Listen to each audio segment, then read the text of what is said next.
Some of my passwords. I used to have a shirt in high school that said, "Technology must be used to liberate the individual." And I didn't really know what it meant for years because I didn't really think about it. But today I look back and I'm like, oh man, hell yeah, like that shirt. I'm glad I wore that shirt because it's how I really feel today. My name is Daniel Mross. Today is May 3rd, 2012. Go through college and watch the internet come and all these different things, and now like Bitcoin, it's just a single technology built on top of the internet, but it's so fascinating because there's so many freaking things you can do with it. And it's also just a big experiment. There's no guarantees with it. We might just all be wasting our time exploring concepts and ideas. It's like at this crossroads of technology and philosophy and politics and everything. You just be a part of it. It's fun. It's crazy though, but it's fun.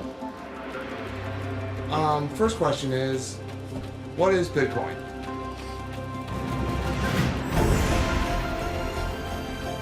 I can't tell you what Bitcoin is in just a few sentences. It takes time to understand it, the same way it took people time to understand what the internet was, back in 1994. That little mark with the A and then the ring around it? At? See, that's what I said.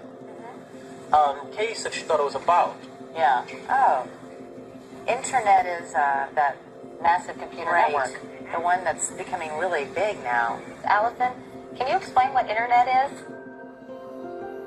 When the internet was taking off, I was in college at Virginia Tech, studying computer science. Looking back, it's amazing to think about how much the world was changing. Hey, Dan, ready for the game? I'm just finishing up here with my new kayaking friends. Kayaking friends on your computer? Yeah, I just got America Online. That same type of innovation is happening again, with Bitcoin. It's the smartest people in the room that are the most excited about this. So what are they seeing? The internet changed the way the world communicates. Bitcoin changes the way money works. You can basically put a bank in your pocket. Want to buy some secret stuff? There is now a new note that people are starting to talk about, the Bitcoin. The money of the future. Bitcoin was created to provide an alternative to the banking system.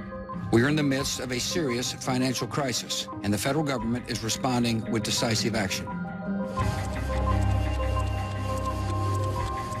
Unlike most currencies, Bitcoins are issued according to a set of fixed rules. The idea was to create money whose value couldn't be manipulated by a central authority. The government, no matter how many guns they draw, cannot change a mathematical problem. They can point their guns at 2 + 2, but it's always going to equal 4. It's fascinating to imagine what it means to have global, decentralized money. And that's what's happening.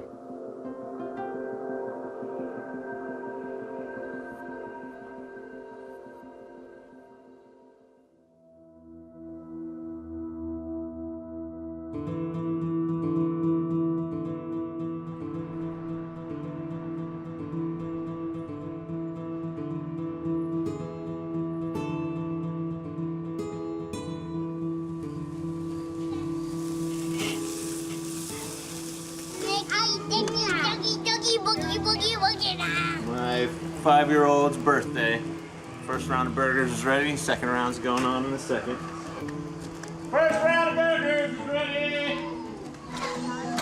First round. Dan's always been an idea guy. Bitcoin's the perfect combination of how can I change the world and make it better, but how can I also be a nerd? So mostly I've just been supporting him and this craziness. Eliza and I met in college, and we've been married for 7 years. We live in Pittsburgh, where I'm from, and we have 3 boys. I've spent most of my career as a database administrator. But for the past 2 years, I've been consumed with Bitcoin. Bitcoins come into existence through a process called mining. I build computers to mine for Bitcoins. I'm glad that it's finally getting a little bit cooler out. My wife won't be as angry that the basement is so hot. I still got a bunch of mining rigs running right now. Actually, they're right down here if you want to go take a look.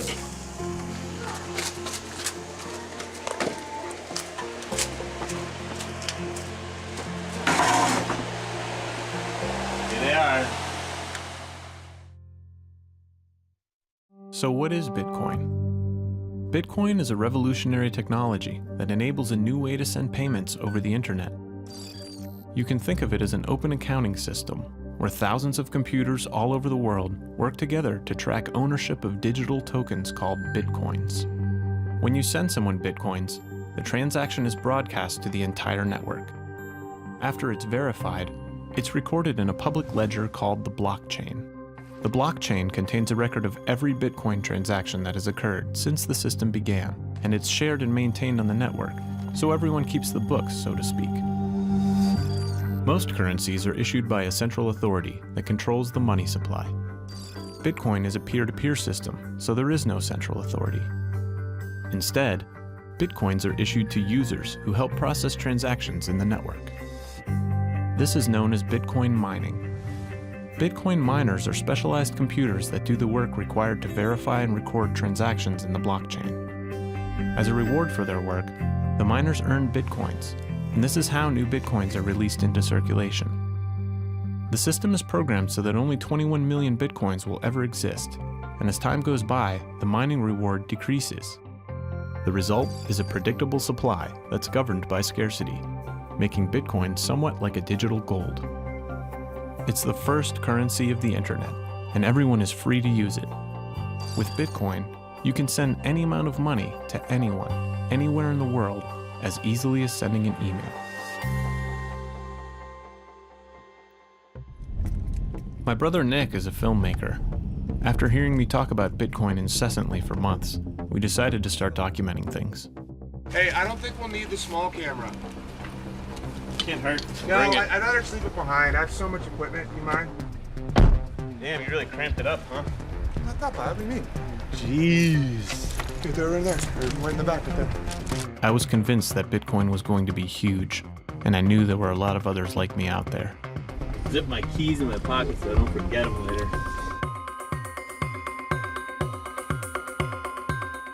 Bitcoin was created by what's believed to be a pseudonym, a guy named Satoshi Nakamoto. Invented in 2009 by a fictitious person named Satoshi Nakamoto. On Halloween 2008, someone using the name Satoshi Nakamoto posted on a cryptography mailing list. I've been working on a new electronic cash system that's fully peer-to-peer with no trusted third party. The post contained a link to a white paper in which Satoshi proposed a new type of payment system for the internet. It described a protocol that used peer-to-peer networking, proof of work, and public key cryptography. For years, computer scientists had been experimenting with these technologies to create digital money. But Satoshi discovered a way to combine them that had never been done before. In doing so, he invented Bitcoin. There are no records of Nakamoto's existence prior to the creation of Bitcoin. On his profile page, he claimed to be a 34-year-old man living in Japan. Although Satoshi Nakamoto is a Japanese name, he wrote in perfect English when communicating online and went through great lengths to keep his identity unknown. Nonetheless, programmers and cryptographers all across the world recognized the brilliance of Satoshi's design and began collaborating with him to further develop Bitcoin. In October of 2009, the first exchange rate was published, listing the value of 1,309 Bitcoins at $1. Bitcoins were cheap, and through the following year, they continued to trade for fractions of a cent. In the spring of 2010, a Florida man named Laszlo decided to try using his Bitcoins to purchase something. He offered 10,000 Bitcoins to anyone who would buy him pizza. A man in London accepted and placed a long-distance phone call, ordering him 2 pizzas from Papa John's. This is generally acknowledged as the first Bitcoin transaction for a tangible good. Bitcoin was gaining momentum, but in order for it to thrive, the coins needed to be more widely accessible. A Tokyo-based exchange named Margaux was the first on the scene to take hold of the marketplace, and trading volume started to pick up. By November 2010, already 4 million Bitcoins had been mined, and the exchange price briefly spiked to 50 cents per coin. The market awoke, and Bitcoin was starting to look like it might have real potential as a currency. His name is Julian Assange. Assange and his colleagues collect confidential information and then make it public. The release of 250,000 State Department documents no doubt presents a serious dilemma for this country.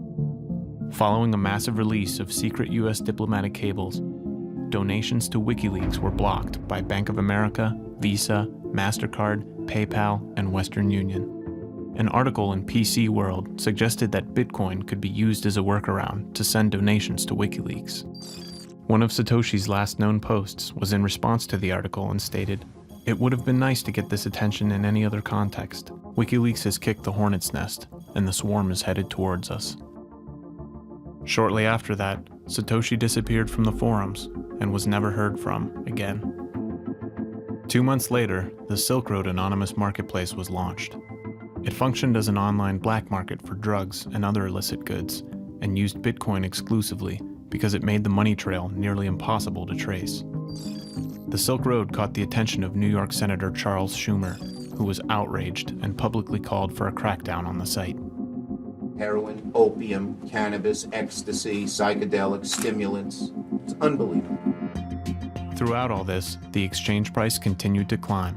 By February of 2011, Bitcoin reached parity with the US dollar, sparking an influx of new users and speculators. By June, the price had soared to a peak of $31 before it came crashing down. As the market tanked, the Mt. Gox exchange was hacked, further shaking the confidence of investors and hammering the price all the way down to the $2 range by October. While Bitcoin enthusiasts kept hope, skeptics were quick to share their hindsights and rants on blogs and in news articles. Many thought that the party was over and that Bitcoin was on its way out. I went online and I bought 1 Bitcoin last night. Really? It's the future. I don't know. It didn't feel real. Oh, real's gonna change. Just watch. Today I sent a total of 2,700 Bitcoins to Butterfly Labs. I purchased basically a custom designed Bitcoin mining supercomputer. If Bitcoin fails, everything I have is worthless. The Bitcoins I have, the computers, the mining systems, was all a waste of money. But if it succeeds, then it will have been worth it, I think. The Bitcoin economy was a wild west in cyberspace that was very attractive to hackers and scammers. Over the years, tens of thousands of coins had been stolen, and 2012 proved no different. Users had to be careful. If somebody steals your Bitcoins, there are no consumer protections. Sorry, they're gone. You lost your Bitcoins, they're gone, and you're not going to get them back. But after months of stagnation on the exchanges, the Bitcoin price was on the rise again. The price of Bitcoin today is around $7 USD, which has had a nice little bump this week. By the end of the year, the blogging site WordPress announced it would start accepting Bitcoin payments. And in early 2013, the discussion forum Reddit also announced Bitcoin support. They were the first major sites to incorporate Bitcoin, and these milestones signaled the beginning of mainstream acceptance.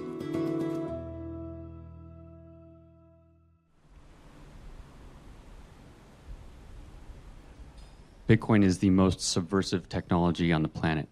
This is a system that is growing around the entire world.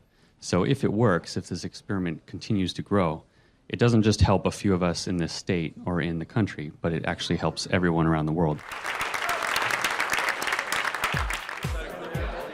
As the Bitcoin price hovered around its previous all-time high of $31, I visited a libertarian conference in New Hampshire. It lost 20% and then it gained 20% in 20 minutes. It was silly. Libertarians are among the earliest adopters of Bitcoin. Its nature as a currency that isn't controlled by central banks makes it attractive to this community. Once I was able to kind of grok the basic concept, it was just like, this is the perfect money. This is what a Bitcoin address looks like. Think of this long string of characters as an account number where your Bitcoins are stored. When you send or receive Bitcoins, they are sent to these addresses. The addresses are long and hard to remember, so using a phone to scan a QR code is a fast and easy way to read them. Another good thing to know is that Bitcoins can be broken down to 8 decimal places. This means that you can send fractions of a Bitcoin, so any amount of money can be represented. With Bitcoin, every transaction is public.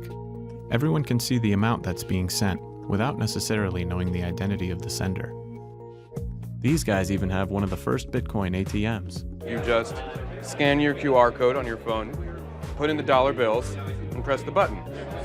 Bam, done. Perfect. You now traded your worthless piece of paper for real currency. It's like end the Fed. It's like, seriously, if you're going to end the Fed, you're not going to end the Fed. You're not going to change anything about the Fed. Transcend. Bypass the Fed. That's what you should do. My concern is how the governments will react. They can't kill or stop Bitcoin, but they could impede it and they could get in the way of its development. A few weeks later, across the ocean, a financial crisis was reaching a breaking point on the island of Cyprus. Cyprus is on the brink of going bust. The rest of Europe has agreed to a bailout, but only if Cyprus raids people's bank accounts for quick hard cash. People trying to get money out of the cash machines, but electronic transfers have been stopped. Never did I think that they would, in a completely unprecedented manner, resort to stealing money from people's bank accounts. The Cypriots had placed their trust in the banking system, and it had failed them. As news of the crisis spread around the world, Bitcoin believers were quick to point it out as an example of why a currency free from government control is needed. There's actually Bitcoin ATMs apparently being set up in Cyprus. All of a sudden, Bitcoin looks like an attractive prospect. While this was happening in Cyprus, regulators at the US Treasury weighed in on Bitcoin. The Financial Crimes Enforcement Network, known as FinCEN, issued its first regulatory guidance on virtual currencies. The guidance implied that Bitcoin, in and of itself, was not illegal. It was the perfect storm. The situation in Cyprus suggested that Bitcoin could function as a financial safe haven, and the approving nod of US regulators was a green light for investors. The market agreed, and the exchange price continued to climb. It's moving from the super early adopter phase to possibly the early adopter phase. Bitcoin was getting international exposure, and people were starting to pay attention. This is actually a live updated map of the globe, and the lines represent Bitcoin clients, basically where the Bitcoin software is running. And the length of the line determines how long it's been online or how active it's been. And every time I look at this, I swear it gets more and more saturated. You can almost see an outline of the US now. South America, you're starting to get it. But the big news, in my opinion, is this. China, you used to see 1, 2, 3 maybe, and this is all within the last 3 weeks or so. That's the most I've ever seen in China. You look down here, Indonesia, Singapore, Australia, New Zealand.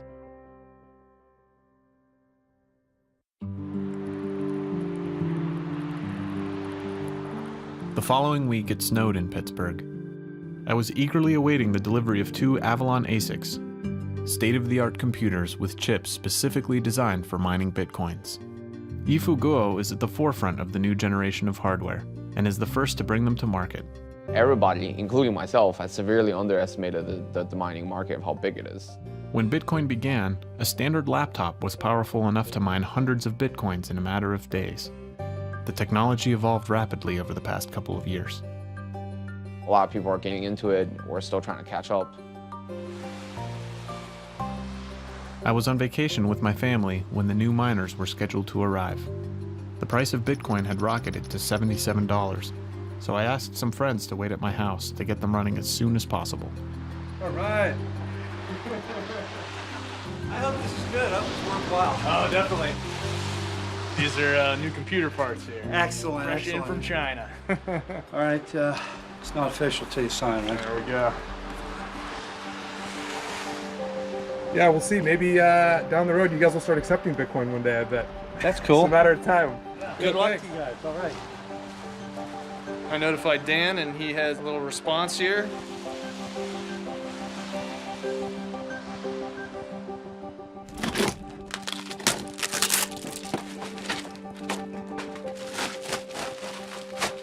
Welcome to the financial renaissance. 192.168.1.140, 255.255.255.0, 192.168.1.1 as the default gateway. My first pool is going to be stratum.ozco.in, port 3333. Port 80, but I can do 3333. And when everything's all said and done, for at least a little while, I should be pulling in like 10 to 12 coins a day. That's going to change though. After another week, it's going to get dropped down to like 8, just because the difficulty is just going through the roof, because everybody's firing these things up. So it's always a race to stay ahead and try to be the first guy with the hardware, you know? Oh, I'm getting pings. Woo! Yep, we're kicking. We are accepting shares. It is live. We got the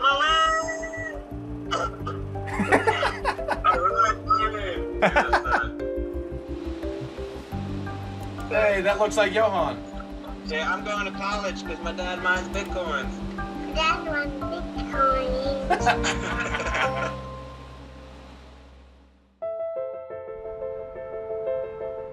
So, big day today, huh? Big day. Look at that. 104. Current Bitcoin price broke 100 today. It is April Fool's Day. Price rising so insanely high is kind of a little bit unprecedented. So, I mean, it's bound to pop a little bit. Maybe. I don't know. Maybe it'll be at 225 in a week and a half. So, who knows? But Bitcoin styles could go up, could go down.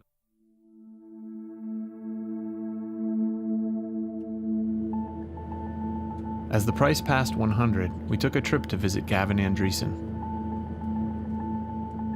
He is known to have worked closely with Satoshi during Bitcoin's early days.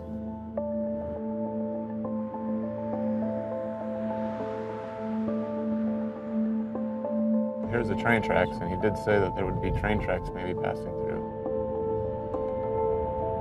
Here we go. This is Gavin's house.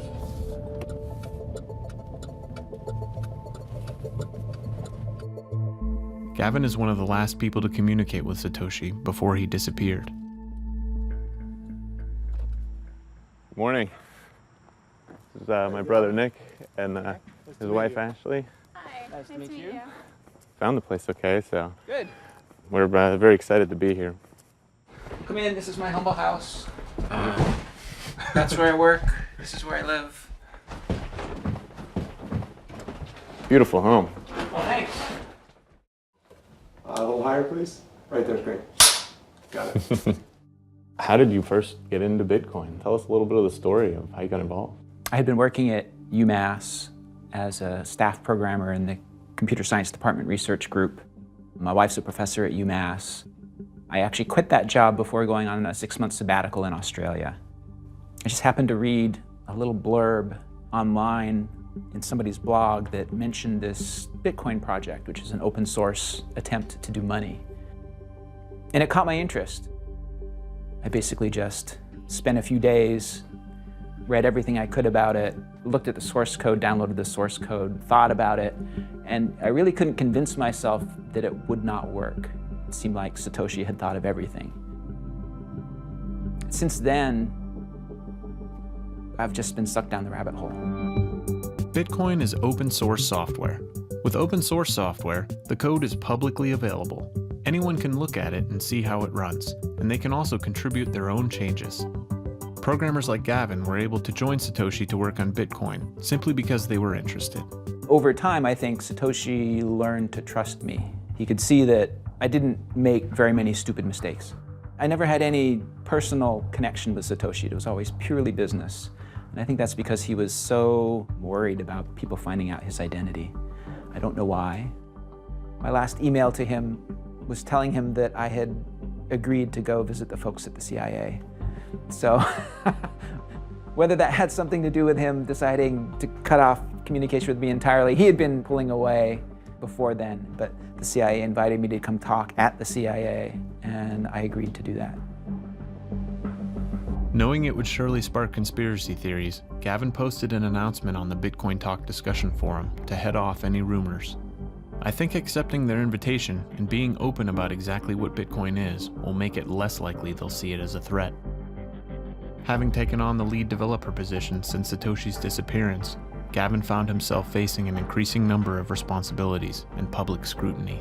Do your neighbors know that you're kind of at the center of one of the most disruptive technologies? I think they know that I do like this wacky Bitcoin project. I don't think they know quite how big it is yet. Right now, Bitcoin's $1 billion project. When I started, it was this tiny little experiment. And as it gets bigger, the pressure to not screw up just gets bigger and bigger. Two weeks later, the price soared past 150, and some Bitcoiners woke up to find out they were Bitcoin millionaires. 23-year-old Charlie Shrem is the CEO of a company called BitInstant. BitInstant was one of the first startups in the Bitcoin space. In Bitcoin's infancy, people had to jump through several hoops to buy them. One of the only ways was through the Margaux exchange, but this process required transferring money through several intermediaries and could take weeks. Charlie launched BitInstant to streamline this process and to help people buy Bitcoins quickly. Yeah, that's good. Great. That's pretty nice. You know, like that, yeah, you know? Sure. Today, Charlie's being photographed for an article in Business Week. One of the ideas they had was like that you're gonna like throwing stuff up in the air and they're gonna add Bitcoins in later on. Yeah. This Bitcoin thing can actually change the world. But for this thing to succeed, we have to figure out a way to get more money in and out of the ecosystem. Look out the window a bit. Totally, yeah. And you can look, yeah, that's good. That's not show that I'm super stressed out right now and you know, thousands of orders that are being processed and I'm bugging out trying to get the new site launched. No, don't look like that. I'm trying not to, but it's really hard.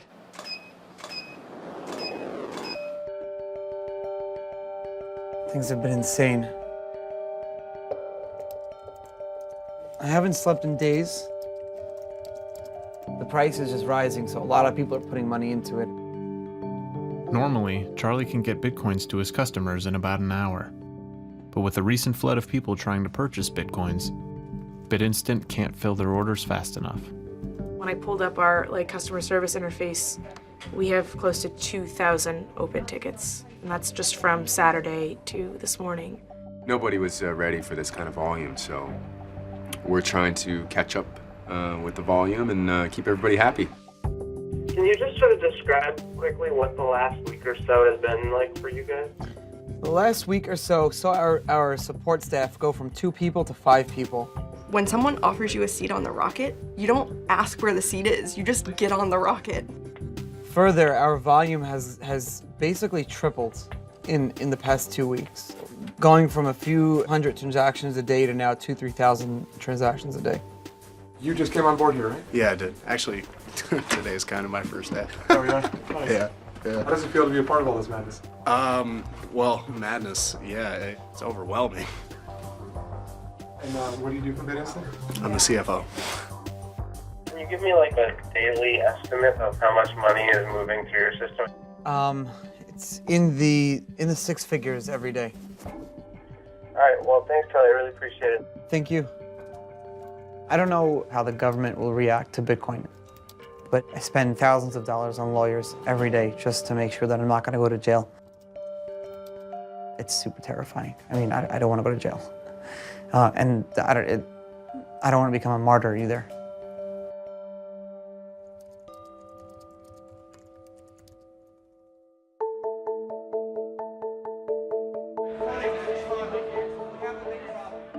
Bitcoin was the talk of the town. Charlie was in the limelight and could barely keep up with media requests. Within hours, the price passed $200.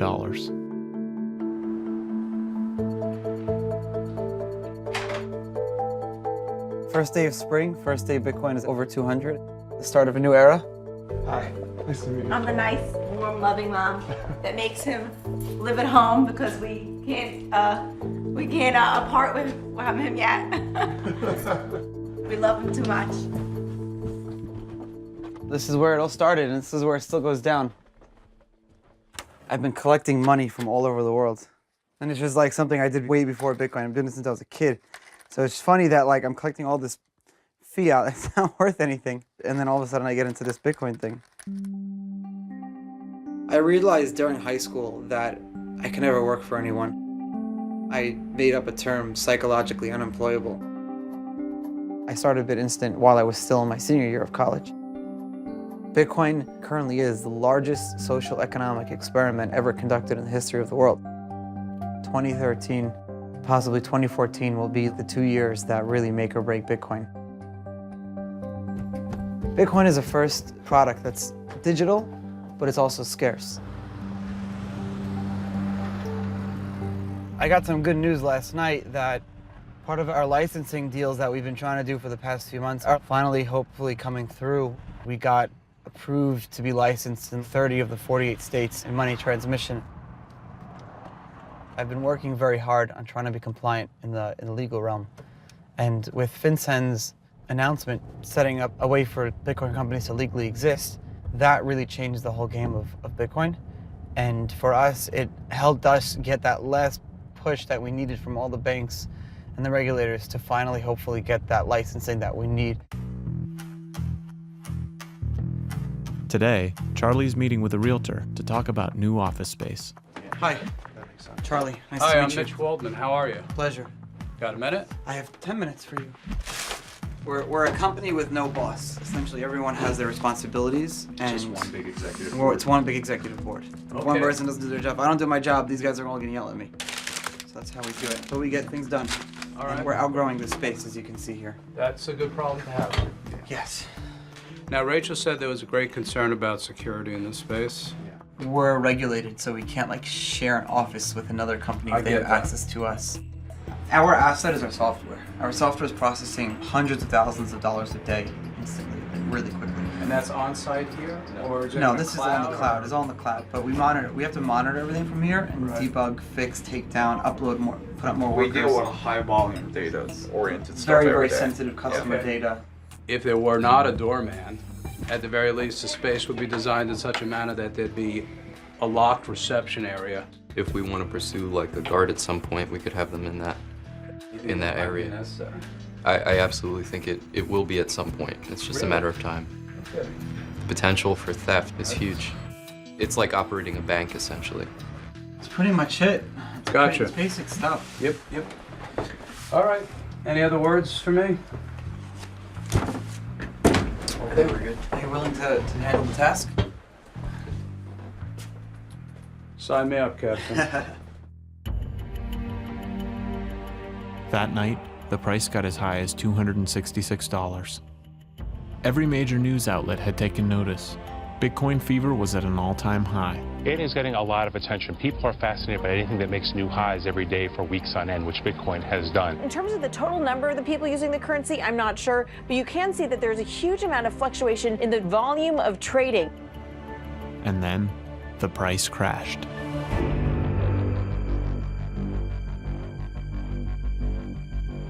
Bitcoin lost more than half of its value in 6 hours. From craze to crash.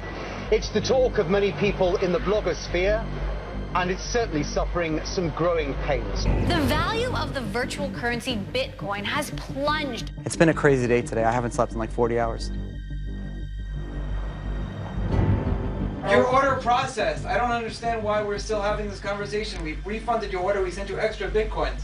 I don't care, man. When it comes to my money, I don't fuck around. I know, man. You need your stuff. I hear you. I hear you. It processed. Your Bitcoins are there, man. So Charlie, what's been going on today?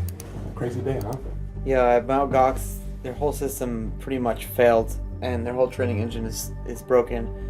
And pretty much caused almost us to shut down for the day.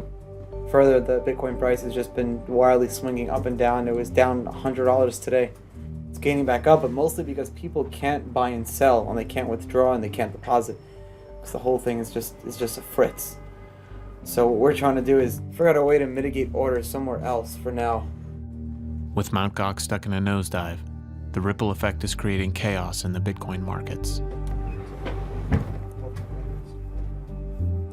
I'm trying to figure out why our orders aren't going through. Rachel, am I allowed to take another Advil if I took one like an hour ago? They've been having problems ordering anything off of Yeah, Gox. I'm getting a lot of customers emailing saying it says executed, but it's not showing in the blockchain. Because Gox suspended trading. Really? Yeah. Orders placed suspended until 2100. What time? What's 2100? It's 9 p.m. Oh my god.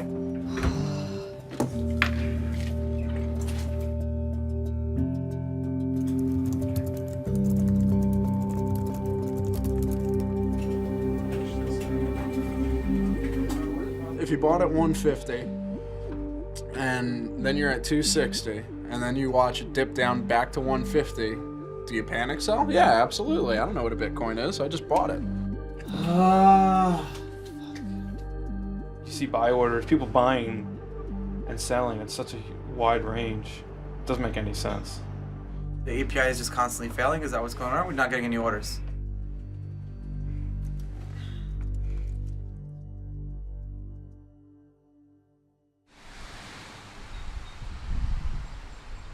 Don't care about the price. Speculators can play musical chairs all day long for all I care. I'm long.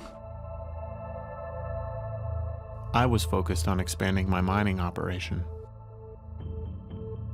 The only people that are going to be shaken out by this drop are people that are new to Bitcoin. Here's the Avalons spinning away, mining away. And if everything goes as planned, we'll have 18 more of these guys in a couple weeks. Bitcoin is a complicated thing. You have to spend some time looking into it and understanding it before you really care. Now there's droves of people that, are giving it more than just that glance because the price has gone so high and they have, dollar signs in their eyes like Uncle Scrooge. It's so much more than that, and I think that's why the people who are mining and people who believe in it are just kind of holding strong. When trading resumed at Mt. Gox, the price fell even further to around $70. 71 on BTCE. Yeah, Bitcoin, it's volatile. It's going to be a long time until we have stability. That's the nature of the beast. Price discovery can be violent and volatile, and there's going to be a lot of people that come and go and people that scream wolf. But at the end of the day, the only thing that really kind of stinks right now is that everybody's trading on one platform that isn't doing the greatest job. So over time, hopefully we'll see some more exchanges pop up and some more options. And if people want to keep using Bitcoin, I'm sure the infrastructure will come.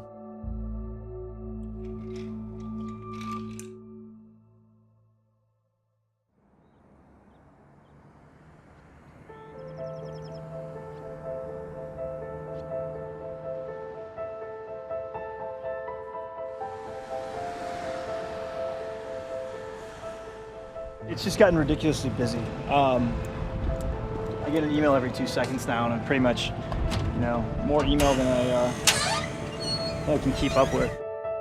Jared Kenna is the CEO of TradeHill, the first US-based Bitcoin exchange to compete with Mt. Gox. He's also on the list of Bitcoin millionaires.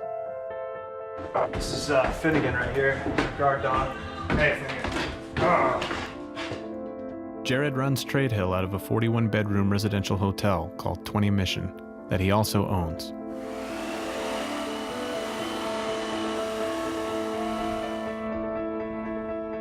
Mostly rent out rooms to tech people, startup people, and there's a lot of Bitcoiners. I actually accept rent in Bitcoin, which is great because we have a lot of international people. Bitcoin came to us from the cryptogram. It came out of thin air. It saved us from those nasty dollars and won in yen. Bitcoin. That's all I got. I'm done. Digital currency is going to happen. I mean, it already is happening, and it will be the future. Whether that's now, 10 years from now, 100 years from now, we're going to be using digital currencies that don't depend on fiat government. Jared originally launched TradeHill about 2 years ago, but ran into problems with a payment processor and was forced to shut down. Recently, he met Ryan Singer, and together they are relaunching the exchange. The business we're in is helping people speculate, right? Markets are price discovery mechanisms. That's what they're for. People, they buy, they sell, there's the bid, there's the ask, and the price moves. And when it levels out, then that's what the market price is. I can't even count the amount of people that have said, Bitcoin's not backed by anything, at least dollars are backed by gold. I've realized that a lot of people believe that. My grandfather, he got me into investing when I was a kid. I was 5 years old. I could explain a PE ratio and what a bid and an ask was and difference between a limit order and a market order and all that stuff. So for me, I saw this as a way that the average person could actually take control of their finances. I just grew up pretty nerdy. I don't know, then like 15, years old, I decided I didn't want to be a nerd anymore, which was a mistake. Because now I realize it's pretty awesome.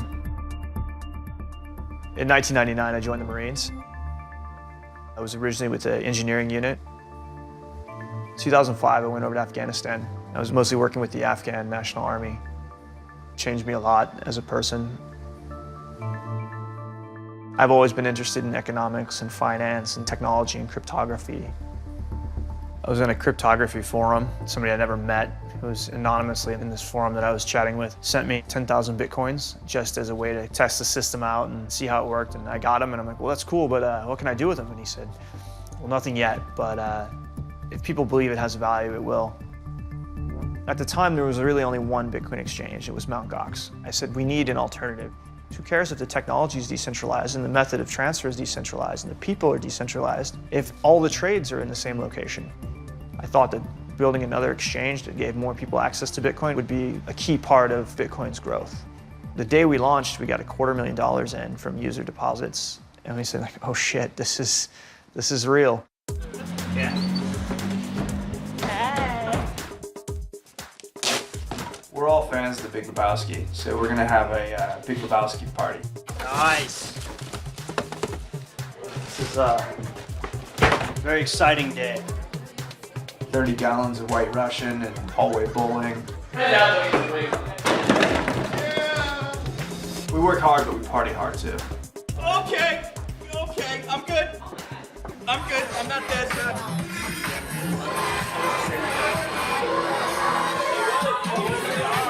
Yeah, I'm the first one in the house that opened a TradeHill account. And it took me a long time to buy the Bitcoins because it was the moment where everything was going really, ballistic.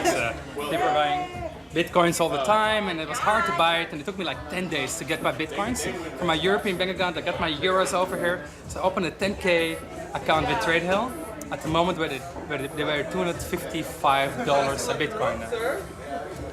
And within 1 hour, they started plumbing down. And the same day, they went down to $65 or something, or $90 Bitcoin. Hey, stop smiling.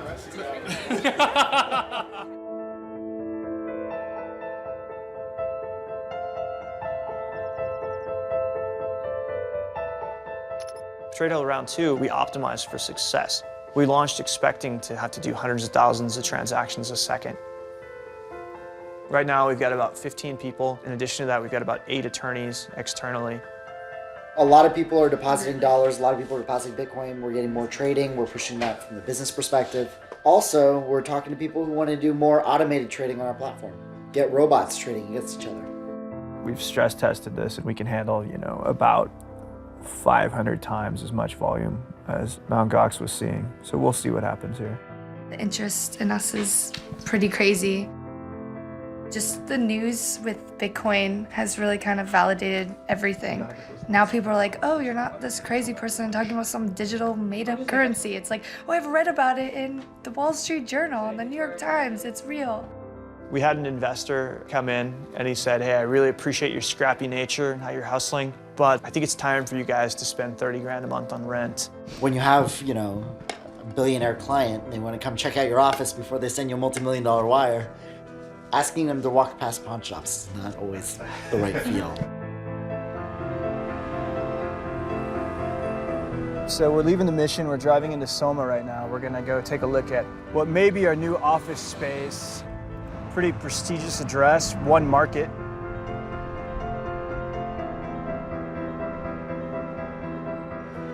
Right now we're trying to forge this path, and we're trying to comply with existing laws and anticipate future laws, which is extremely expensive and extremely difficult. Is there parking here? Yes. Okay, is that included with? No. Of course. Absolutely not. Right. What is that? How much does that cost? From 450 to 600.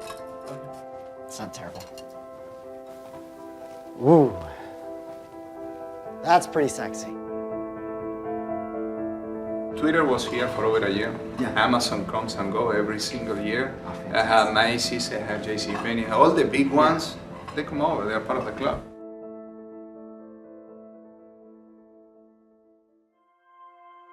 Sounds good. We'll be here tomorrow. Thank Check you it for out. the business. Thank you. Appreciate it. Thanks so much. We move in tomorrow. Just like that, huh? Just like that. That's how we roll. It's pretty surprising that deal just happened so quickly. What was it? You just liked the space and you said, hey, there's no point in waiting? We like the space, we like the address. We just don't have the time to spend either. We got all kinds of important stuff we're working on. And, you know, if we spend a week trying to find an office and he and I put 20 hours into it or 50 hours into it, it's a huge waste of time.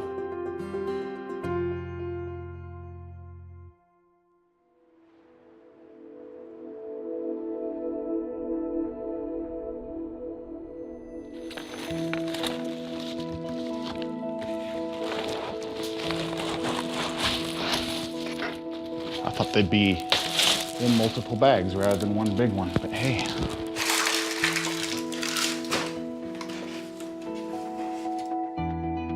I believe that Bitcoin will do to the banking industry what email did to the Postal Service. It didn't make it irrelevant. What it's forced the post office to do is concentrate on their strengths and less so on their weaknesses. Mike Caldwell is the creator of physical bitcoins, known as Cassacious coins.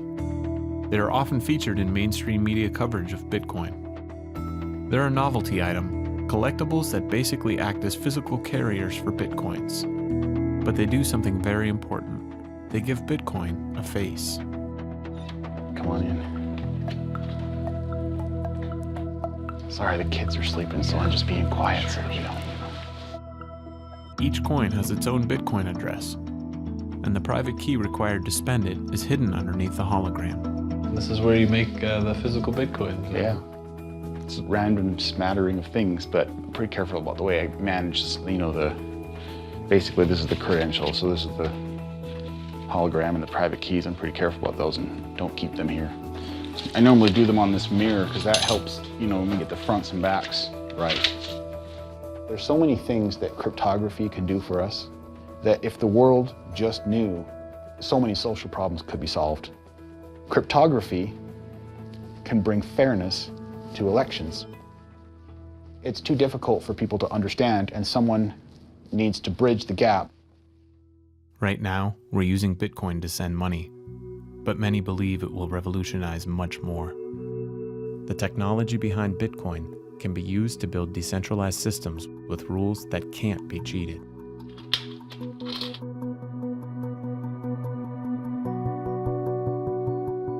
Now see, this is my wife and my space. This is, you know, awesome. It is what it is. The more time goes by, the more legitimate Bitcoin gets, and the more proud I am to be associated with it. And now what does your wife do? She does crafts. She's a lot like me. We just sit around and make things all day. It's just our obsession. No, I'm not a drug dealer. No, I'm not a criminal. No, I'm not a terrorist. I believe in the rule of law. I believe in structure that builds society. I believe in families. I believe in corporations. I believe in all the essential elements that a civilized society with law and order need to be able to function. Focal length matters. Cryptography is the basis for us being able to implement the values we say we believe in. This idea will never die. The technology that Bitcoin brought to the forefront, the genie is out of the bottle.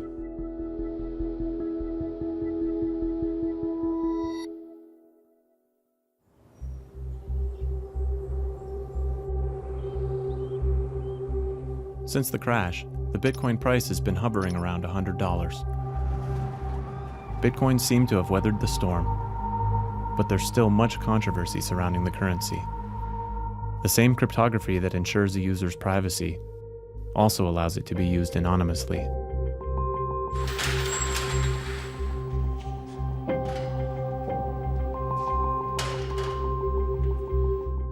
My father decided to retire and he had an old failing print shop.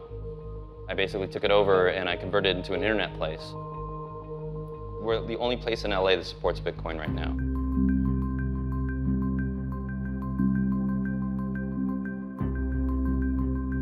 This is my Linux system here. It's a system that also mines for Bitcoins. It makes about $1 a day. I just do it for fun. I was really into the internet, like literally in 1990, 1991, 1992. And I had the hardest time describing what the internet was to people. I would tell people, well, it's like this network of computers, and the network of computers can talk with other networks of computers, and then you could exchange information. And like, people would have no idea what it was. When people ask me what Bitcoin is, I have the hardest time describing what it is. And I surmise it as it's basically money. It's basically an anonymous PayPal. It's one of those things that you have to use before you understand. Politically, I'm not a very big fan of either the banks or Federal Reserve, and Bitcoin allows me to get around that. One of the programs we support is a protocol called Tor. And basically what Tor does is it allows you to communicate to a website anonymously. Tor is a program that allows you to get on Silk Road. And this is Silk Road. Basically, any drug you want is available. There's a lot of weed, there's a lot of cocaine, there's a lot of ecstasy. But there's also unusual drugs, like if you want some sort of anabolic steroid, you can type steroid. You'll get all the different types of steroids that are available. Silk Road itself is not selling the drugs. This is basically a matchmaker between buyer and seller. Both the buyer and seller don't know each other. Both the buyer and seller are anonymous. It goes on this web of trust. If you want to, let's say, buy this testosterone, you click on this. He has 99.3 positive feedback for more than 300 transactions. So even though the contracts aren't enforceable by law, the reputation system makes it so that the system works pretty well. Oh, there's a fireworks section now, I didn't know that. Florida ID, 1.88 Bitcoins, which is around $150, something like that. A forged auto insurance card, forged passport. There was over 9,000 entries for drugs. That's a lot. I would say there's around maybe 5 customers that know about it and use it. It's a very small percentage of the people that come in. But the people who do know about it specifically come here to use it. What the customers do with the computers is pretty much their business. Another day in the office. If you're gonna do drug dealing of any sort, Silk Road is the place to go. How many people are selling cannabis right now? It looks like 2011 people are selling cannabis. They call me Mr. Bitcoin. I've probably been dealing drugs since I was like 17. Right now I'm 26. I think it's as a global thing when I'm on the computer. I'm doing business with the world. Let's see, they have blue dreams, sour diesel, pineapple, Thai, purple kush, Girl Scout cookies, purple haze. When I first heard about it, I was laughing about it. It took me a week to just even think about this for real. Like, I can really make money off of internet, selling this type of stuff on the internet. Are you sure about that? It's something I probably may buy right here. It has look like some good kush. And some of these things only take like a day to get here with no harassment from nobody, instead of just being on the streets. Once you get the hang of it, it's actually kind of fun just looking through different things. Mr. Bitcoin, I'm running with it. I like the name, you know what I mean? I'm not gonna lie, I get booty off this. I kind of like talking about this stuff with girls. Like, girls like that shit hot. Like, you're not only a street and you got a little nerd knowledge. This is great. I have like a lot of Bitcoin saved up already. My business is doing good. It's a fun way of doing hustling these days. Like, the future brought a different way to hustle, and I like it.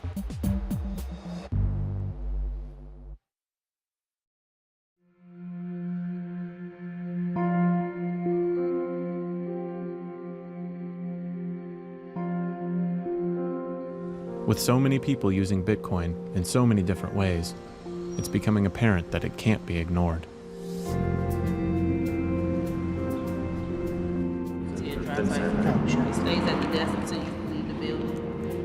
Today I'm visiting FinCEN, a bureau of the U.S. Department of the Treasury.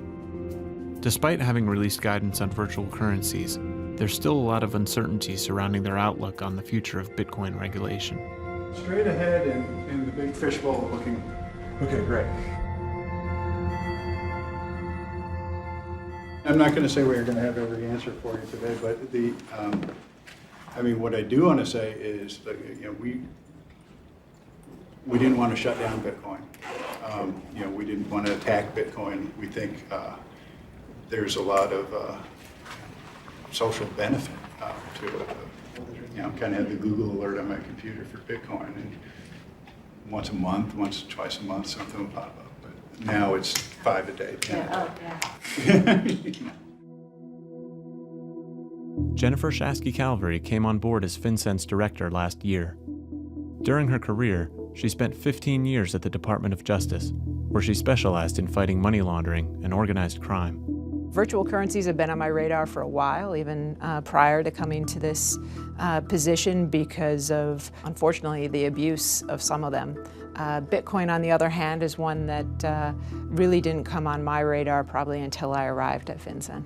Depending on who you speak to, the issuance of our guidance was either the best thing that ever happened to Bitcoin or the worst thing that ever happened to Bitcoin. Some accusing us of trying to kill Bitcoin and others saying that we had somehow legitimized it.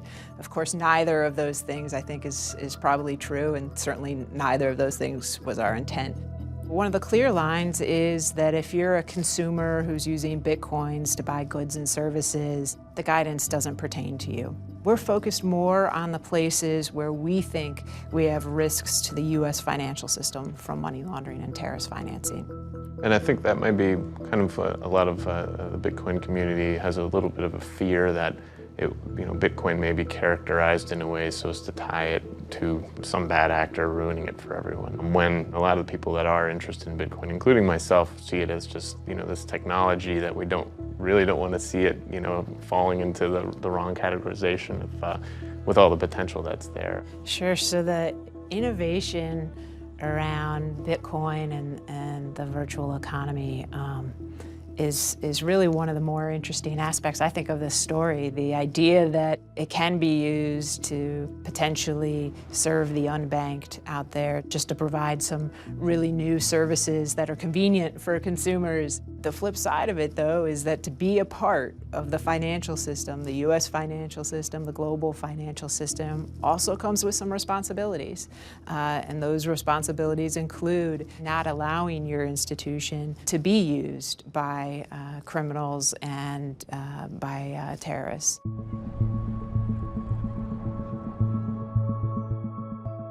There's always been a concern that the government might try to stamp out Bitcoin. But perhaps they see the risk of being left behind.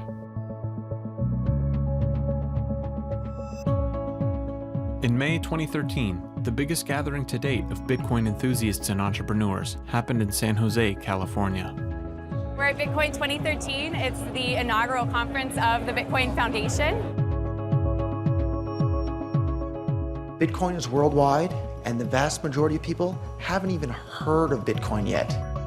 It's more powerful than every computer on the top 500 list combined. It's an awfully big world. An awful lot of things could happen. Really, we've been on a roller coaster ride. And I expect, at least for the next few years, we're going to remain on a roller coaster ride. I happen to enjoy roller coasters. I think they're fun. Just a few weeks earlier, Cameron and Tyler Winklevoss, known for their involvement in Facebook, announced that they own a 1% stake of all Bitcoins in existence, worth around $11 million. Nice to meet you. They also made a $1.5 million investment in Charlie's company, BitInstant. We started looking seriously at it at the end of last summer and started purchasing around that time. I think a light bulb just went off and said, wow, the implications of this could be enormous. If everyone in the world can have a Bitcoin address, then everyone in the world can be banked fairly quickly. And when you consider that, it's a very powerful idea. And Bitcoin can make that happen. We're going all over the world. We're going to the UK, we're going to Australia, we're already in Russia, we're going to South America, we're already in Brazil now. You can buy a Bitcoin at any of our locations. It's fun to think that Satoshi might be here too. I always wonder if someone here somewhere is yes. kind of standing in the corner I was planning to hack security cameras of the hotel and try to trace the pattern of walk of some person who might be Satoshi. You know? What would he do? What talks would he be attending? You know? We're seeing the Bitcoin players in the market meeting with the venture capitalists, and they're all beginning to posture. And that's very exciting because it means that there's going to be a lot more infrastructure built out, a lot more money flowing into the space, and it's really going to be a big bull market for Bitcoin. One of the companies best known for making Bitcoin accessible for commerce is Atlanta-based BitPay. They're pioneers in Bitcoin and provide a service that enables merchants to accept Bitcoin payments without dealing with its complexities. We've grown about a factor of 10 since the beginning of the year. We were doing about $500,000 a month around the turn of the year, and now we're doing about $5 million a month. This is people using Bitcoins to buy real goods and services. They're not day trading, they're not exchanging, they're actually buying things. I'm confident that Bitcoin is the most important invention in the entire history of the world since the internet. Roger Ver is an investor in several early Bitcoin companies, including BitPay. His passion and enthusiasm has earned him the nickname Bitcoin Jesus. It is going to change everything. And all of you here in this room, you're at the very, very forefront of that. Roger lives in Tokyo, but travels the earth, spreading the good word of Bitcoin. The last couple of days, we've been setting up a business per day to accept Bitcoin here in the Bay Area. Today's business is going to be the Super Kyopo Korean supermarket. So for you, you accept credit cards right now. Right. The credit card companies are charging you 2 or 3%. Right. For Bitcoin, you can do the same thing, but they'll only charge you 1% and you'll still get dollars in your bank account. Mm-hmm. If you want, you can choose to split some of the payments that you receive into Bitcoins and then some into dollars in whatever ratio you want. So you can keep 99% in dollars and 1% in Bitcoin, or 99% in Bitcoin and 1% in dollars. Okay. However you want, you can decide that. Roger is describing the service provided by BitPay. They take the volatility of Bitcoin's price out of the equation for merchants by immediately converting Bitcoins to dollars at the time of sale. So right now we have it set to 100% dollars, so anybody that pays here with Bitcoin, they'll deposit the money into your bank account the very next day with only a 1% fee. And I guarantee you over the next couple of weeks, you'll have lots of computer nerds that love Bitcoins will be coming in here specifically to shop at your supermarket so that they can pay with Bitcoin. The credit card companies, just for processing the payment, they take anywhere from 1.5% to over 3%, and then on certain cards, there's even a per transaction fee, like 20 cents per transaction, plus the percentage of the transaction. 1-2% is big. We're talking about $11,000, $12,000 a month on the average that they just take right out of our account. I honestly think that there's a really good chance that Bitcoins will be more than $1,000 by the end of the year. Because everybody who hears about, wait, I can send money to and from anyone I want. It's impossible for anyone to freeze your account. It's impossible for anyone to block you from sending or receiving these Bitcoins. More Polish euro, so you can see all these different currency exchanges around the world that exchange to and from Bitcoins. And you can see there's, I don't know, maybe between 50 and 100 exchanges now. When I first heard about Bitcoin and started telling everybody about it, if you looked at that same page, there were less than 10. And there's no central office that they could raid or anything like that? There's no central, it's amazing. There's no central office, there's no central place they could go to and say, take Steve's Bitcoins or give Steve's Bitcoins to Kevin or do this or do that. Who's the owner of Bitcoins? Everybody that owns Bitcoins. Yeah, just like who's the owner of gold? It's whoever owns some gold. Short of shutting down the entire internet in the entire world, there's no way to stop Bitcoin.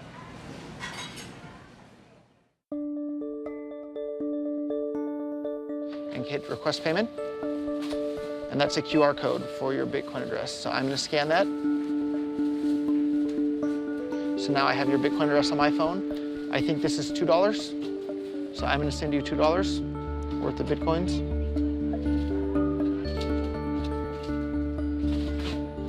There it is. You just received that many Bitcoins from me directly with no fee, and if you hit the little green square, it'll show you the equivalent amount in US dollars. So you just received $2 worth of Bitcoins directly from my phone to your phone, and you can send money just like that anywhere in the world. You could have told me your Bitcoin address by email or posted on Facebook or Twitter or anywhere. So I could print this and have it at the register. Yep. And you can check right on your phone anytime that you receive the payment. Okay, thank you, Steve. All right. Thank you for the tea.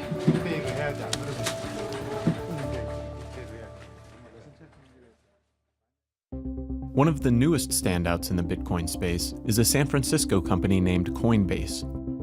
They operate a digital wallet service that makes it simple to buy, use, and accept Bitcoin. I would not be surprised at all if Google, Square, PayPal, everybody is looking at adding Bitcoin in 1 or 2 years. By then, we need to have 50 million wallets.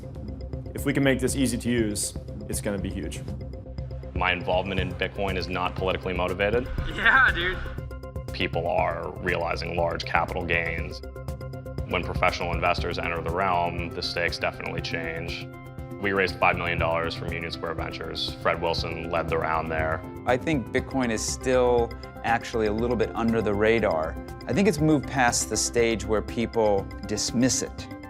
But I don't think that it's totally gone mainstream either. I think we're in that middle stage right now. At the end of the conference, Jared from Trade Hill threw a party to celebrate how far things had come. You guys are hot right now. Congratulations on the raise. Thank you. It's good money, man. It's well due. Yeah. I mean, well, hopefully it's an advancement for the community.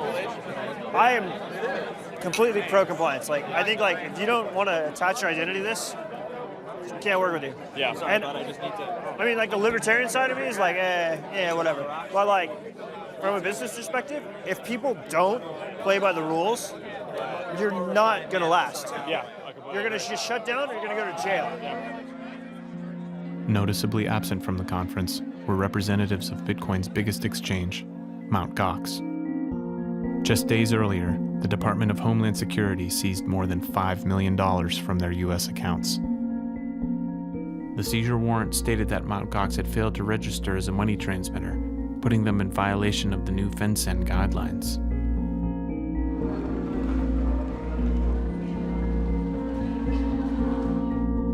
I'm traveling to Tokyo to meet Mark Karpeles, Mt. Gox's reclusive CEO. No Bitcoins on here. Not yet. So that will make this completely unnecessary. Well, for now, it seems kind of primitive that we're exchanging paper for paper. And losing. And losing value. Someone's taking a cut. Someone's taking a little percent. Mark and his business partner Gonzague are French, but they operate Mt. Gox from offices in Japan. Originally, Mt. Gox was an exchange for trading cards used in a game called Magic: The Gathering. MTGOX stood for Magic: The Gathering Online Exchange. In 2011, Mark's company, Taban, bought Mt. Gox, and his focus has been Bitcoin ever since. One of the conditions of my visit is to refrain from any discussion about the DHS seizure due to the ongoing investigation. We've arrived at Mt. Gox. This is Mt. Gox right here. There's no big sign or anything. Doesn't look like a crazy commercial establishment. Despite their legal problems, Mt. Gox still handles more volume than any other exchange and is processing around $6 million worth of Bitcoin trades every day. We had last year an average of 10,000 new customers a month. January it was 20,000, then 30,000, 60,000, 150,000. With what's going on, it goes down, but we are reaching 100,000 new customers for May. That's amazing. In a month. In a month. Wow. So it was like this, but still, after what happened, I thought that a lot of people will go away or don't create a new account. But still, 100,000 new customers, it's wow. And here we've got the office. So with everyone working, hopefully. Mt. Gox employs 18 people. Not only is Mark the CEO, he's also the CFO, the lead developer, and performs all technical operations to keep the exchange running. What's it written in? C++. C++. Is that your main programming language? No? I've got a lot of main programming languages. Yeah, what's your favorite programming language? Really depends what I need to do. Like if I need to code something really quick and I don't care about performance, I use PHP. If I care a little bit about performance, I will use C++ with Qt, for example. And if I care a lot about performance, I will use ASM. When we go in, cameras down first until we get to your servers, and Exactly. then back up. Okay.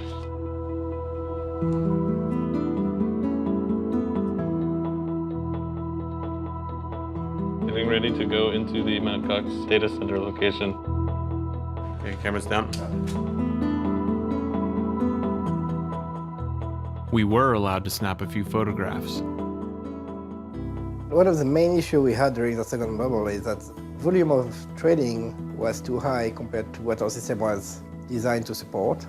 To prevent this, we optimize a lot of the system. The old trading engine can reach a peak speed of 70 to 100 orders per second. The new trading engine, it can handle about 100 million orders per second. で、そこまでだったらまた。降りてからじゃあちょっと教えていただいて、はい。わかりました。 If Mt. Gox's new trading engine can really support 100 million orders per second, it should be able to scale with the demands of professional traders. But with complex legal problems and increasing competition, Mark's attention is pulled in many directions.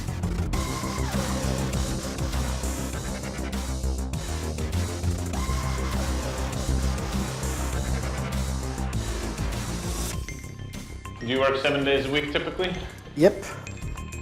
It seems that you do the majority of all the heavy lifting, literally, and You need to remove your shoes in the entrance. Hi. Mark is a talented man in one of the world's biggest cities. But maybe he should stick to computer keyboards.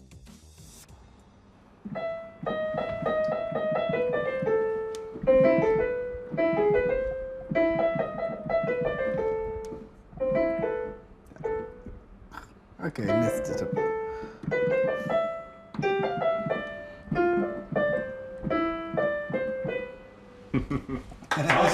Yeah.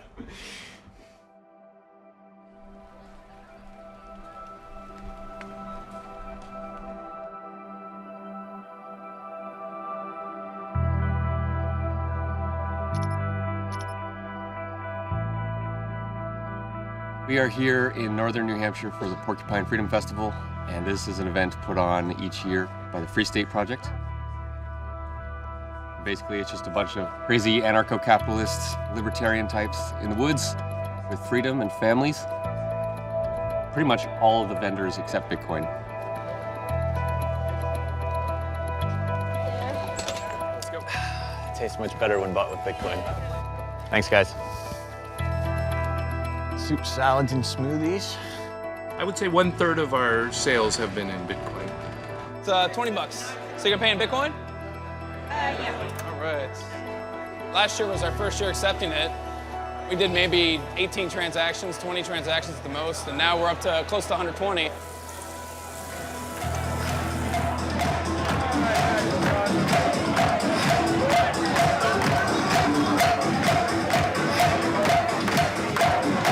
This community is really one of the largest groups of people in the US, I think, that is truly adopting Bitcoin and using it as a currency because of what it stands for and because of what it enables. The world is seriously changing now, and it is changing in a very interesting, very radical, decentralized, and in my opinion, positive direction. Shoot, here it is. Price breaks the all-time high. Vitalik is only 19 years old, but he has a profound understanding of the complexities of Bitcoin and a gift for explaining them. As lead writer for Bitcoin magazine, he's been traveling the world covering Bitcoin for the past year. I'm a big fan of the decentralization concept in principle. You know, have lots of different societies operating according to whatever people's own beliefs are. Bitcoin has unique properties that no other system in the world has had before. It really seems like the only practical way forward. As you move away from cash into your debit cards and your credit cards, you essentially are giving up a certain degree of your privacy without even really knowing it. It's important to understand that Bitcoin is not automatically perfectly anonymous. But what it does is it enables you to be anonymous if you wish to. Eric Voorhees is the founder and part owner of a hugely popular Bitcoin gambling site called Satoshi Dice. Satoshi Dice is the first of a new breed of provably fair betting games that use Bitcoin. Since all bets are public, anyone can verify the odds and payouts. At its peak, Satoshi Dice was responsible for more Bitcoin transactions than all other uses of Bitcoin combined. It played an important role in Bitcoin's development as one of the first applications to really test what the Bitcoin network could handle. Recently, Eric moved his entire operations out of the US and into Panama. He started a company called Coinapult that lets you send Bitcoin via SMS and email. I think most people, at least in America, believe that when they put $1,000 into their bank, the bank is holding $1,000 in its vault for them. And they don't realize that 99% of all the dollars are digital. The fact that we have these tokens called paper cash is the exception to the rule. People see the cash and they think that that's what the money is, but it's all digital and it's been that way for decades. You guys moved your business to Panama. What was the primary driver in that? If you're a US company, you have to follow the arcane US regulations for all of your customers around the world. So if you do business with some rural farmer in Africa, you're going to need to get a social security number. You're going to need to get all this information that Washington tells you is important. We did not want to have to apply the US financial regulatory scheme to customers in sub-Saharan Africa. I don't think the developed world is going to be where Bitcoin really takes off long term, because our banking systems work decently well.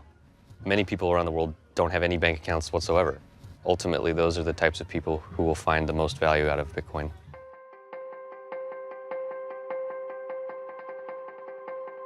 One month later, Eric announced that he had sold Satoshi Dice to an anonymous investor. The price? 126,315 Bitcoins, worth around $11.5 million. Most of the new offices in this city are in this condition, all still what's called gray, not ready, no internet, no electricity, nothing. But we actually got one that was finished, so we moved in and we are super excited about it. You can see all the skyscrapers of new banks and everything getting built up here. This is a financial center for Central America. So it was fitting that we established ourselves here as well.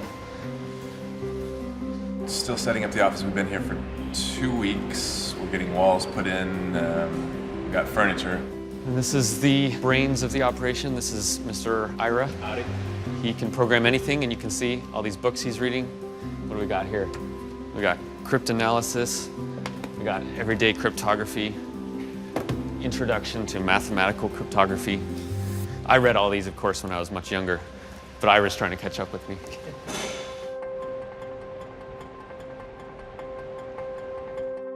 The Bitcoin phenomenon is trying to take control of money away from the state and return it to individuals. It's trying to separate money and state in the same way and for the same reasons that it was important to separate church and state.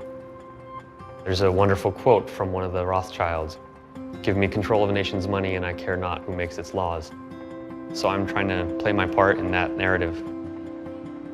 Outside of the United States, billions of people don't have access to basic banking services. Bitcoin can level the playing field and help bring developing nations into the global economy.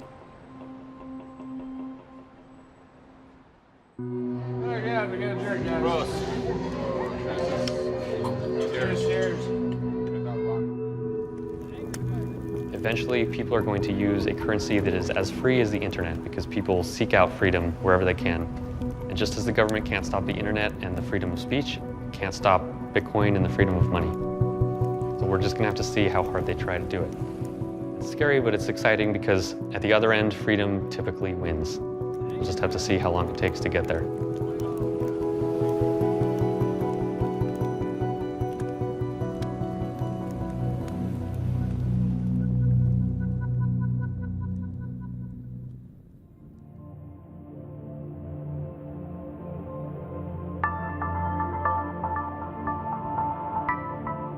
As summer rolled on, the Bitcoin industry continued to flourish. It's hard to remember the days where I was running this thing out of my basement and it was like 1 or 2 people, and like BitInstant was just a domain name. Charlie and BitInstant moved into their new offices. I always wonder if Satoshi knew that he was going to build something that would like foster like companies like this, where we're actually like a company, we have jobs based on something that someone we don't know wrote a paper on. It's kind of creepy if you think about it. Like, I wonder if he's like kind of watching us right now or something. In San Francisco, Jared and Tradehill had moved into their new space as well. It sounds funny. It's not a $100 million market anymore. You know, it's grown beyond that. More professional people entering the space, and they're expecting to deal with other professionals. But just as things were ramping up, regulators started taking a closer look at Bitcoin. So bad news for Bitcoin, or is it? Its days of glory could be ending.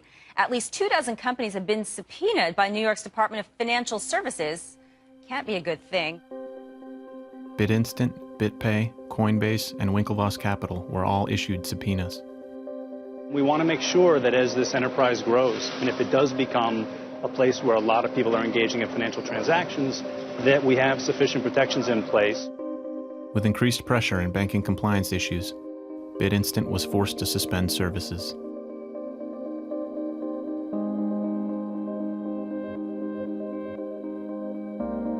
Jared faced similar battles. Due to a lack of regulation, many banks decided to cut ties with Bitcoin companies. Without a U.S. bank account, TradeHill can't operate, and Jared was forced to pull the plug.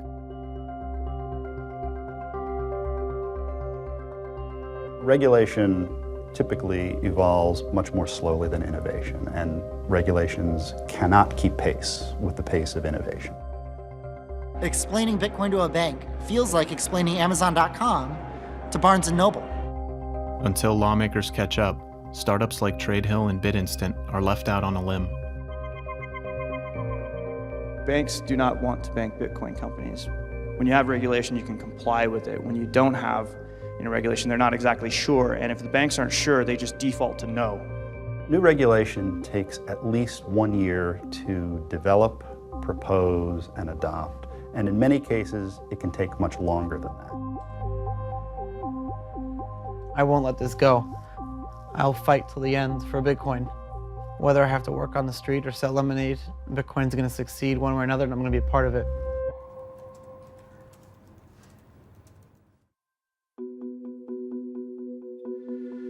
Over the past several months, the Bitcoin mining landscape has changed significantly.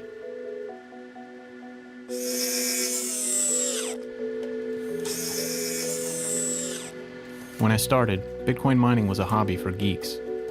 Now, it's big business. In order to continue mining and continue playing in the game and be competitive and be profitable, I would have to spend hundreds of thousands of dollars on gear. The 18 miners I ordered from Avalon never arrived. And the units from Butterfly Labs took over a year to ship.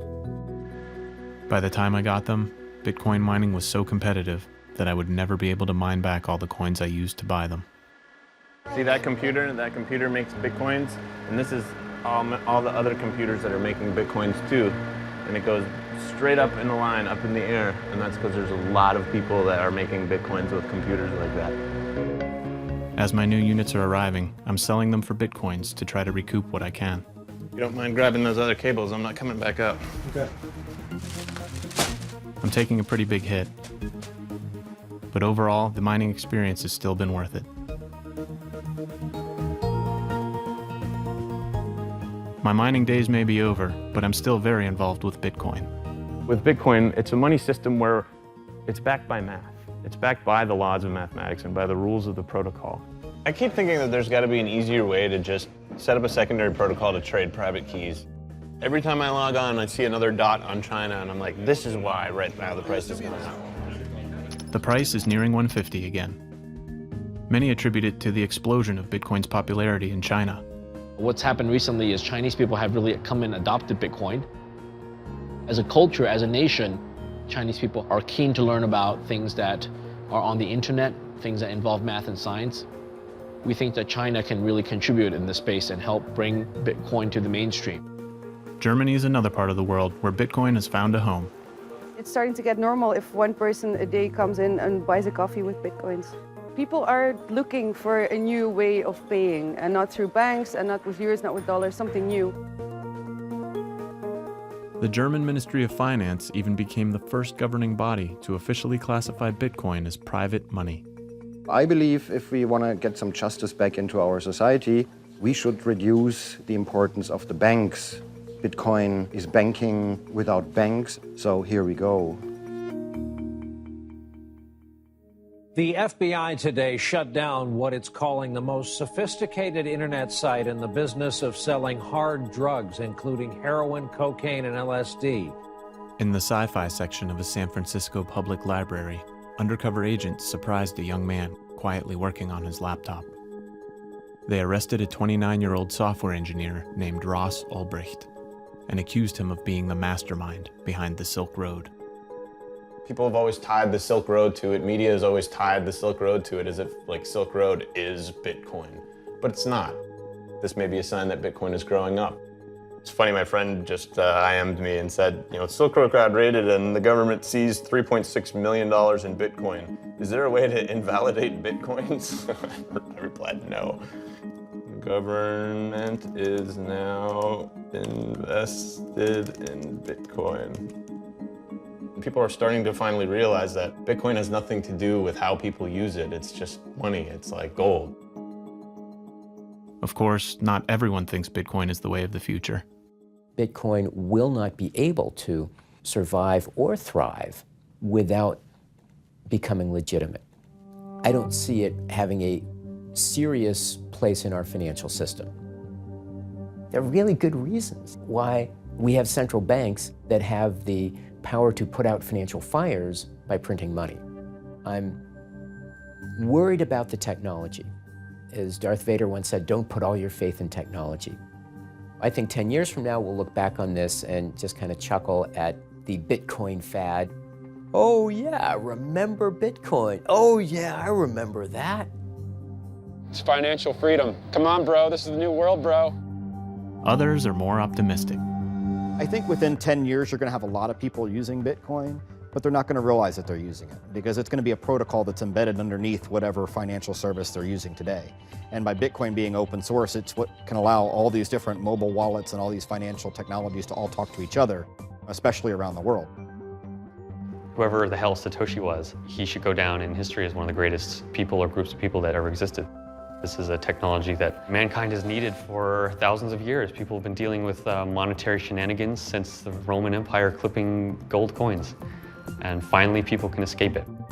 I'm cautious to try to predict the future. We don't really know. I tend to be a technological optimist.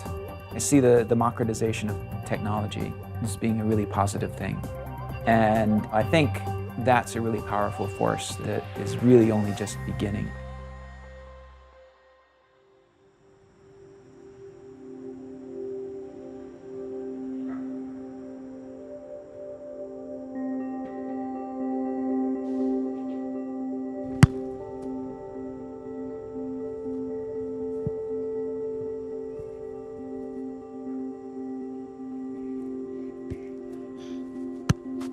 Not bad.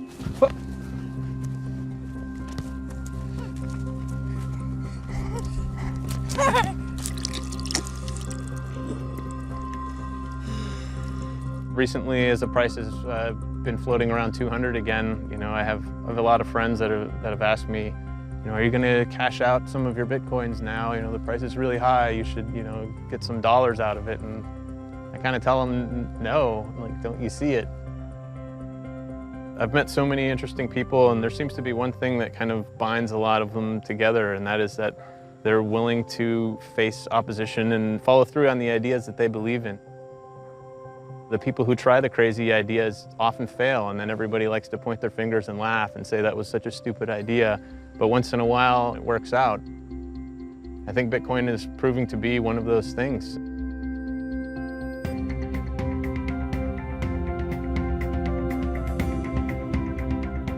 The decision to bring virtual currency within the scope of our regulatory framework should be viewed as a positive development for this sector. I'm here to testify because I believe that digital currency represents one of the most important technical and economic innovations of our time. We are enthusiastic about the potential of virtual currencies and the digital economy for social good. This latest generation of technology, which we're talking about today, takes things to a whole new level. we have a bit of a shared responsibility here in trying to figure out how to make this work. It is a little strange that Bitcoin, we don't know who the creator is. And so that often conjures up the idea that there's some risk here that we have not. You don't think it was Al Gore, do you? If you think a little broadly, this could, again, have huge, huge implications.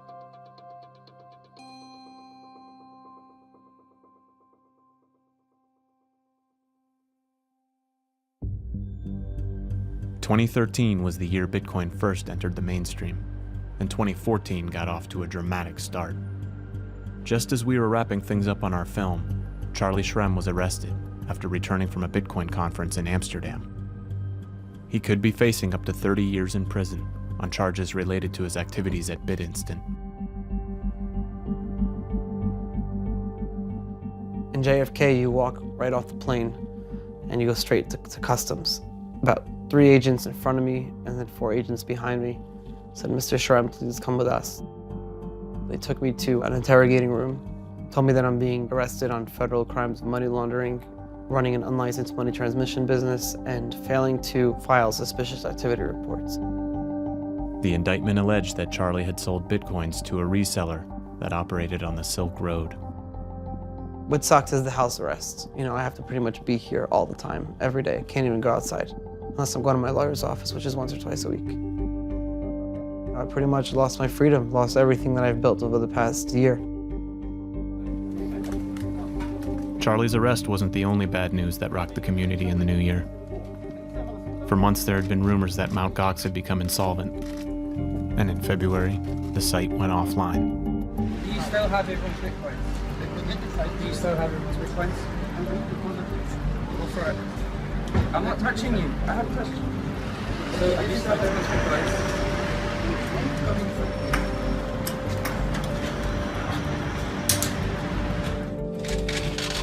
The rumors turned out to be true. システムに弱いところがあって、ビットコインがいなくなって、みんなにその結果でご迷惑をかけてしまって本当に申し訳ありませんと思います。Margaux had reportedly been hacked, and nearly $500 million worth of Bitcoin were missing. Mark was forced to step down as CEO, and Margaux went into bankruptcy.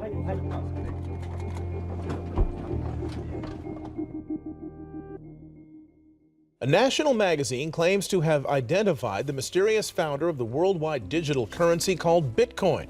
Tonight he is speaking out, but he says he has nothing whatsoever to do with Bitcoin. Why did you create Bitcoin, sir? Okay, no questions right now. I want my free lunch. Sir, can we ask you about Bitcoin? Why were you involved in Bitcoin? Okay, I'm not involved in Bitcoin. Okay? Who's involved in Bitcoin? Wait a minute. I want free lunch first. I'm going to go with this guy. I want big one. Yeah. Oh, okay. Yeah, this will be good. Oh, jeez. I have some water. Hey, who's yours? Newsweek claimed the creator of Bitcoin had not used a pseudonym. They connected the dots to a 64-year-old Japanese man living in Los Angeles, named Dorian Prentice Satoshi Nakamoto. Nakamoto immediately denied the allegations and said he'd tell his story to the first reporter who agreed to buy him lunch. The main reason I'm here is to clear my name that I have nothing to do with Bitcoin, nothing to do with developing. I was just an engineer doing something else. As the media frenzy escalated, Newsweek's claims started to unravel. Holes in the story led many to believe it was nothing more than sensational journalism. There was no conclusive evidence tying Dorian to Bitcoin. Amidst the uncertainty, on that same day, a comment suddenly appeared on Satoshi's long dormant profile page, which read, "I am not Dorian Nakamoto."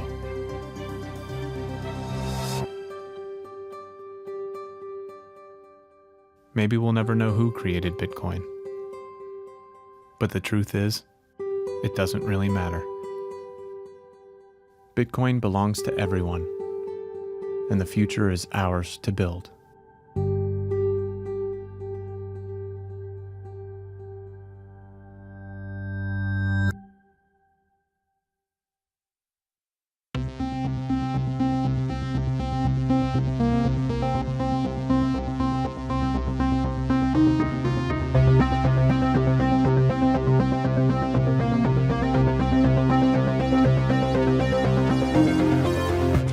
$100,000, I'll mark your orders right now. Let's do it. Let's do it. Come on. Come on. Why? What's gonna happen? Buy 100K worth of Bitcoins right now. Why? Do it. I don't want to do it. Do it. I don't want You to. owe me $100,000. Do it. Well, I'll send you $100,000. No. You buy 100K Dude, I can't. right now. I need the floating gogs for volume. Closing bell for Satoshi Square. All right, does this look right? 1 NPW. Yep. Yep, okay. And I owe you 0.2? 0.18? 0.18. This is 4 Bitcoin t-shirts. Got him. Pleasure, sir. Great doing business with you. I'm gonna wear your shirt proudly. Do it. That's one thing that's interesting about Bitcoin is like, how do you like declare losses? You know, you point to 2 transactions that happen on the internet and you tell the IRS that you own that. You know, oh, I used to own that and I lost the private key. Like, you know, and then if you really do lose it, how do you write it off for taxes and stuff? Oh, that's gonna be interesting.